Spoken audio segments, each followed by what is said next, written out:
Hello everyone, I'm Diane, and today I'll be discussing abiogenesis and evolution. There's a lot of confusion about what these words mean and how they are used. Simply speaking, abiogenesis seeks to explain how life began, and evolution seeks to explain the diversity of life. In this video, I'll be focusing on abiogenesis since that leads into evolution. By definition, abiogenesis is the process by which life arises from non-living matter. Before we can start looking for life, or conditions that lead to it, we need to understand what life is. What are the attributes of a living thing, or what do living things do? While there is not one set definition, there are several attributes or sets of attributes that are common to find in definitions. The first set of attributes are metabolism and growth. A living thing needs to be able to convert substances into forms that it can use via a metabolism. It can then use these things to maintain already existing parts, or increase the size and/or number of its parts, causing growth. For ease of speaking, I'm going to refer to this pair as just metabolism. The second set of attributes are reproduction and heredity. A living thing needs to be able to produce more living things via reproduction. In producing more living things, it needs to be able to pass on traits that are desirable or increase the likeliness of survival to the next generation via heredity. For ease of speaking, I'm going to refer to this pair as just reproduction. The third attribute is responding to environmental stimuli. This can be done by acquiring new genes that code for a new trait, like increased antibody resistance, or direct response to the environment, like moving your hand from a hot stove. From simplifying these attributes, we can say that, at a minimum, a living thing needs to metabolize, reproduce, and respond to environmental stimuli. Now that we have an idea of what living things do, what are they made of? Once again, there isn't one set list, but there's generally the idea that complex things are made from simpler things until you reach atoms. A list I like zooms out on life, starting with atoms and ending with organisms, with one thing leading into another. This list is atoms, molecules, amino acids, proteins, organelles, cells, tissues, organs, organisms.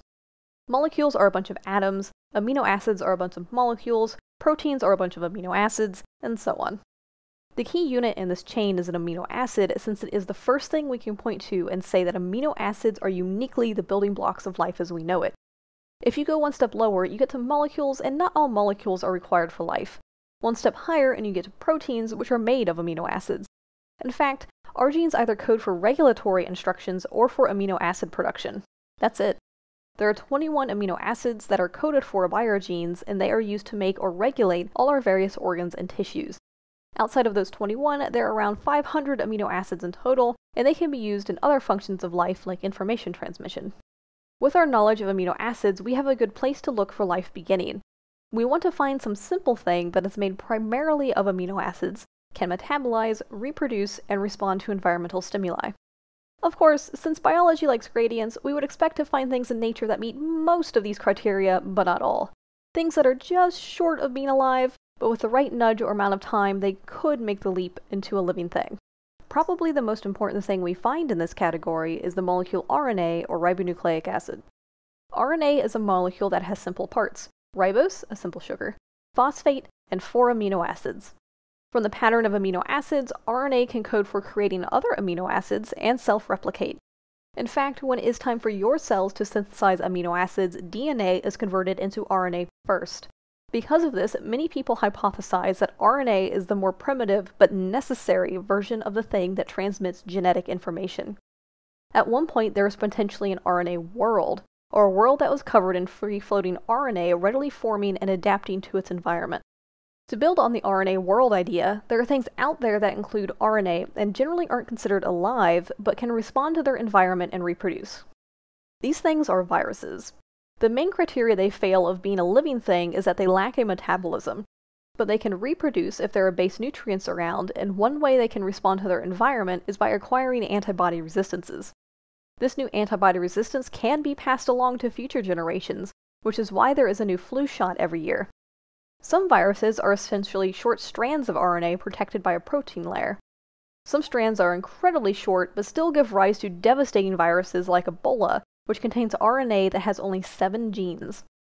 These things being on the edge of life are exactly what we would expect to find if life arose from non-living matter. From these simple viruses, we gain insight into what conditions we would look for to have life begin. For life to begin, we would want conditions where amino acids freely form and assimilate. With enough time, the amino acids can form a self-replicating strand like RNA. It doesn't have to be anything efficient since there is no competition. From there, RNA could be selected for that attracts or makes proteins that protects itself. The next layer of protection would be to assimilate a lipid layer, or a layer that separates the RNA from the rest of the world and protects it. Then, either through the hole in the outer layer or another mechanism, nutrients can make their way into this new unit for the RNA to use to reproduce. Finally, the unit would emerge as a cell as a way is developed for the flow of nutrients to be controlled and more complex nutrients to be broken down. With this final step, metabolism finally starts bringing these things into the realm of the living. From here, evolution takes over, which I will cover in the next video. Also, keep in mind when I say enough time, I mean around 1 billion years or so. The first known single-celled organisms appeared around 3.5 billion years ago, and the age of the Earth is around 4.54 billion years ago. So, there's a lot of time for RNA or something similar to float around and adapt to different environments until a proper cell arises. Now the big question. Did early Earth have the right conditions for this process to start? You watching this video would indicate that yes it did, but beyond that, experiments that simulate early Earth conditions demonstrate that amino acids can freely form. The most famous experiment demonstrating this is the Miller-Urey experiment.